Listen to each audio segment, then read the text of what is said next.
سردار مسعود خان صاحب میرے ساتھ موجود ہیں، پاکستان کے سفیر ہیں امریکہ میں۔ سردار صاحب بہت شکریہ آپ کے وقت کا۔ سردار صاحب 2-3-4 اہم معاملات ہیں۔ قطر کے اوپر اسرائیل کا حملہ ہوا، فیوچر کیا ہوگا، سمٹ ہونے والی ہے 2-3 دن بعد، اس میں کیا ہوگا، یہ تمام چیزیں سر اپنی جگہ ہیں۔ لیکن سر ابتدا یہ ہے کہ ایک بڑی اہم قرارداد کی توثیق ہوئی ہے جس کے اندر جو ہے وہ بھاری اکثریت میں 2 ریاستی حل کے حوالے سے اقوام متحدہ کے تمام اراکین جو ہے وہ مطمئن پائے گئے ہیں۔ کوئی 10 کے قریب شاید ایسے تھے کہ جو مخالفت میں تھے، جو اسرائیل کی طرف تھے، جو یہ چاہتے تھے کہ جی اسرائیل غاصبانہ قبضے کو اس حد تک بڑھا دے کہ صرف اسرائیل ہی ہو اور باقی فلسطین جو ہے وہ صفحہ سے مٹ جائے۔ سر اس قرارداد کا کوئی اثر ہوگا اسرائیل پہ؟ اسرائیل پہ براہ راست تو نہیں ہوگا، لیکن بین الاقوامی برادری پہ ہوگا۔ آپ کو پتہ ہے کہ مغربی یورپ کے بہت سے ممالک جو ہیں وہ جنرل اسمبلی کا جو اعلیٰ سطحی اجلاس ہوگا اسی مہینے میں، اس میں فلسطین کو تسلیم کرنے کا اعلان کریں گے۔ اور دوسری جو ہے جنرل اسمبلی ایک قسم کی اقوام متحدہ کی پارلیمنٹ ہے، انٹرنیشنل کمیونٹی کی ایک پارلیمنٹ ہے، جس نے یہ باقاعدہ واضح طور پر پیغام دیا ہے کہ ایک آزاد، خود مختار اور متصل فلسطینی ریاست قائم ہونی چاہیے۔ وہ پہلے سے قائم ہے لیکن ٹکڑوں میں بانٹ دیا ہے اور اس میں غیر قانونی آباد کاری بہت کی گئی ہے۔ تو یہ جو بین الاقوامی رائے عامہ ہے وہ شہریوں کی سطح پہ یا حکومتوں کی سطح کے اوپر اسرائیل کے خلاف بڑھ رہی ہے۔ تو اس وجہ سے جو ہے اصل میں اس کی جو کنجی ہے یا جو چابی ہے وہ امریکہ کے ہاتھ میں ہے۔ اگر امریکہ چاہے تو وہ اسرائیل کو روک سکتا ہے، لیکن امریکہ اور اسرائیل کے اتنے گہرے تعلقات ہیں کہ ابھی تک امریکہ نے قدم نہیں اٹھایا، کیونکہ امریکہ نے ایک اعتبار سے اسرائیل کو کھلی چھوٹ دی ہوئی ہے، جس کا فائدہ اٹھاتے ہوئے اس نے غزہ میں جو ہے نسل کشی کی ہے، جینوسائیڈ کیا ہے، اور قطر تک بھی حملہ کر دیا جو امریکہ کا ایک قریبی حلیف ہے۔ سر لیکن فرانس، برطانیہ، جس طرح سے یورپی ممالک ہیں، اسپین ہے، یہ بہت کھل کے جو ہے وہ فلسطین کی حمایت کر رہے ہیں، غزہ میں ہونے والی نسل کشی کی جو ہے وہ مخالفت کر رہے ہیں۔ اس کا اثر نہیں پڑے گا امریکہ پہ کسی صورت میں؟ کیونکہ ظاہر ہے کہ یہ امریکہ کے حلیف ہیں سارے کے سارے۔ یہ امریکہ کے تابع ہیں، امریکہ ان کے تابع نہیں ہے، اور امریکہ ان کی خوشنودی حاصل نہیں کرنا چاہتا، یہ امریکہ کی خوشنودی حاصل کرنا چاہتے ہیں۔ اور ان میں سے بہت سے ممالک ایسے ہیں جو امریکہ سے ناراض بھی ہیں، کیونکہ صدر ٹرمپ نے آتے ہی ان کے اوپر بہت سی معاشی پابندیاں لگائی تھی، تجارتی پابندیاں لگائی تھی، نیٹو کے سلسلے میں کوئی مطالبات کیے تھے جو انہوں نے مان لیے ہیں۔ لیکن میں واشنگٹن میں رہا ہوں، اقوام متحدہ میں بھی رہا ہوں، میں آپ کو یہ شہادت دے سکتا ہوں کہ ان ممالک کو اگر آپ پورے کا پورا مجموعہ بھی کر لیں، جو جن ممالک کا آپ نے ذکر کیا ہے، یا اسپین یا پوری یورپین یونین اور نیٹو کے جتنے ارکان ہیں، تو وہ امریکہ کو کسی قسم کی کوئی پالیسی ڈکٹیٹ نہیں کر سکتی، اور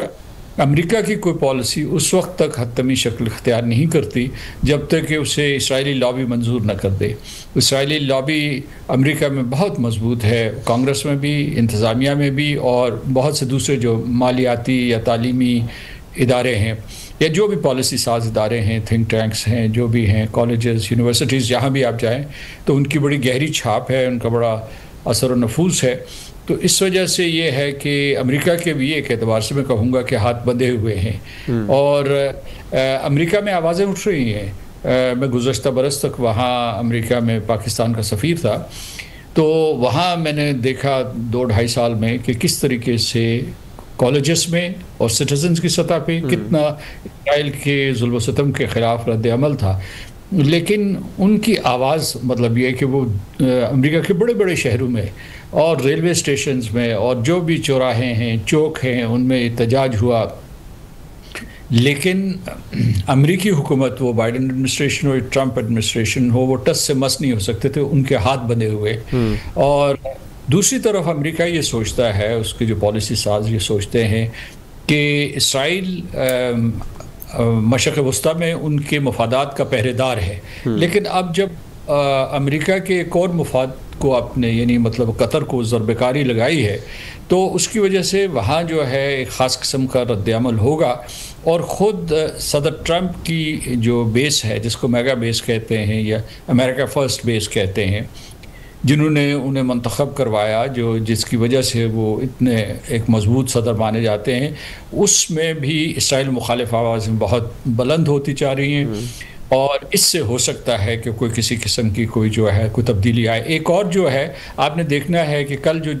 جی سی سی کا اجلاس ہوگا، یعنی جی سی سی کا گلف کوآپریشن کونسل کا اجلاس ہوگا، جو 7 ممالک ہیں گلف کے، ان کا اجلاس ہوگا، تو دیکھا جائے گا کہ وہ مجموعی طور پر کس رد عمل کا اظہار کرتے ہیں، یعنی اظہار یکجہتی سے آگے بڑھ کے کیا وہ کسی قسم کا ان کا کوئی دفاعی شیلڈ قائم کرتے ہیں، کیا وہ جو انہوں نے $3 ٹریلین جو ہیں وہ ساورن ویلتھ فنڈز میں جن کی سرمایہ کاری کی ہوئی ہے، جب مئی میں صدر ٹرمپ اس علاقے میں آ گئے تھے تو اس وقت یہ انہوں نے تحائف ان کو پیش کیے تھے، اور ان تحائف کے بدلے وہ چاہتے تھے کہ ان کی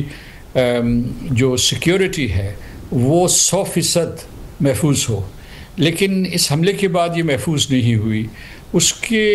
علاوہ یہ کہ ایک بات تو واضح ہے، قطر معذرت کر لے کہ وہ اب سہولت کار کے طور پر کام نہیں کرے گا، مطلب جس قسم کی وہ میڈییشن کر رہا تھا وہ نہیں کرے گا، ثالثی کا جو کردار ادا کر رہا تھا۔ اور چونکہ وزیر اعظم نتن یاہو نے دھمکی دی ہے کہ جہاں جہاں بھی حماس کے نمائندے موجود ہیں وہ ان ممالک پہ حملہ کرنے کے، اگر انہوں نے ان کو نہ نکالا تو اس طریقے سے یہ ترکی کے لیے اور مصر کے لیے بھی خطرہ ہے، کیونکہ وہ بھی سہولت کاری کرتے رہے امن کے لیے، جنگ بندی کے لیے۔ تو دیکھیے اس سلسلے میں کیا رد عمل آتا ہے۔ ایک چیز جو ہے واضح طور پر نظر آ رہی ہے کہ خلیجی ریاستیں امریکہ کی حلیف ہیں لیکن اسرائیل سے بڑھ کے نہیں ہیں، اور یہ بھی میں بتاؤں کہ جو انہوں نے ان کو لاڈلا سر اسرائیلی ہے آپ کہتے ہیں جی، اور جو اسلحہ دیا ہے جی سی سی کو مجموعی طور پر، وہ اسلحہ جو اسرائیل کو دیا ہے اس سے مقابلہ نہیں کر سکتا، کیونکہ مثال کے طور پر ان کو جو ہے F-15 دیے ہوئے ہیں اور ان کو جو ہے F-35 دیے ہوئے ہیں، یعنی اس کی ایک عسکری بالادستی انہوں نے قائم کی ہوئی ہے۔ اور دوسرے یہ ہے کہ یہ جی سی سی کے ممالک اس پوزیشن میں نہیں ہیں کہ امریکہ کے سامنے کھڑے ہو جائیں۔ البتہ وہاں سوچ بچار جو ہے عوامی سطح پہ وہ یہ ہے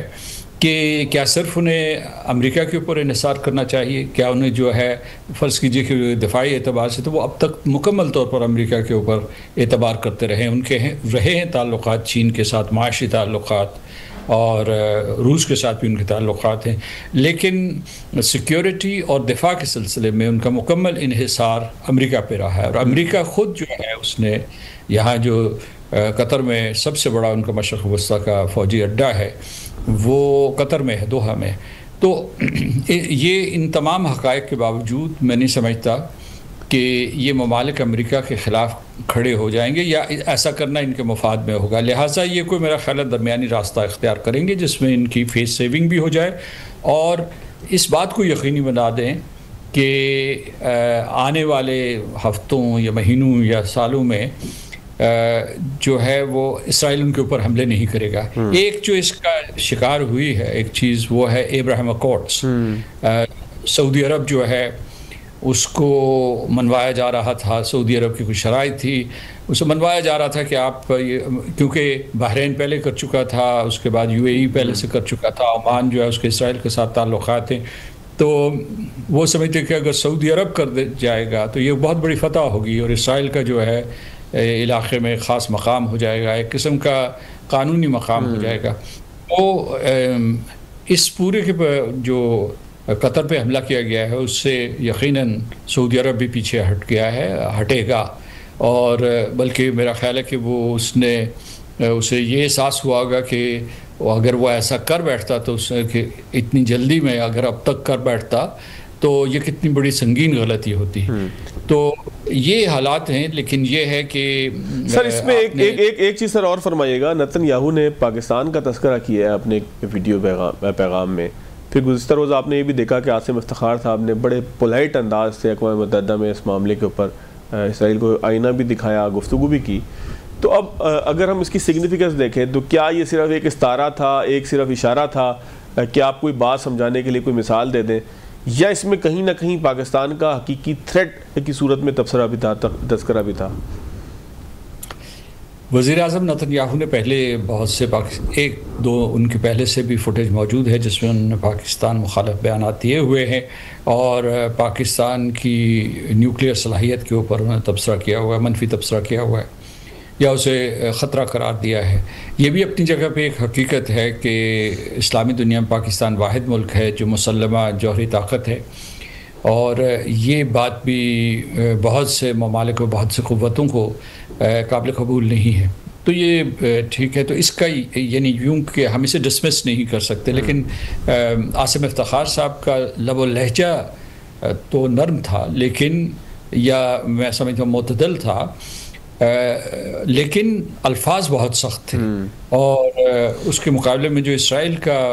نمائندہ تھا، مستقل مندوب تھا، اس نے اتنے شدید رد عمل کا اظہار نہیں کیا۔ ہمارے مستقل مندوب نے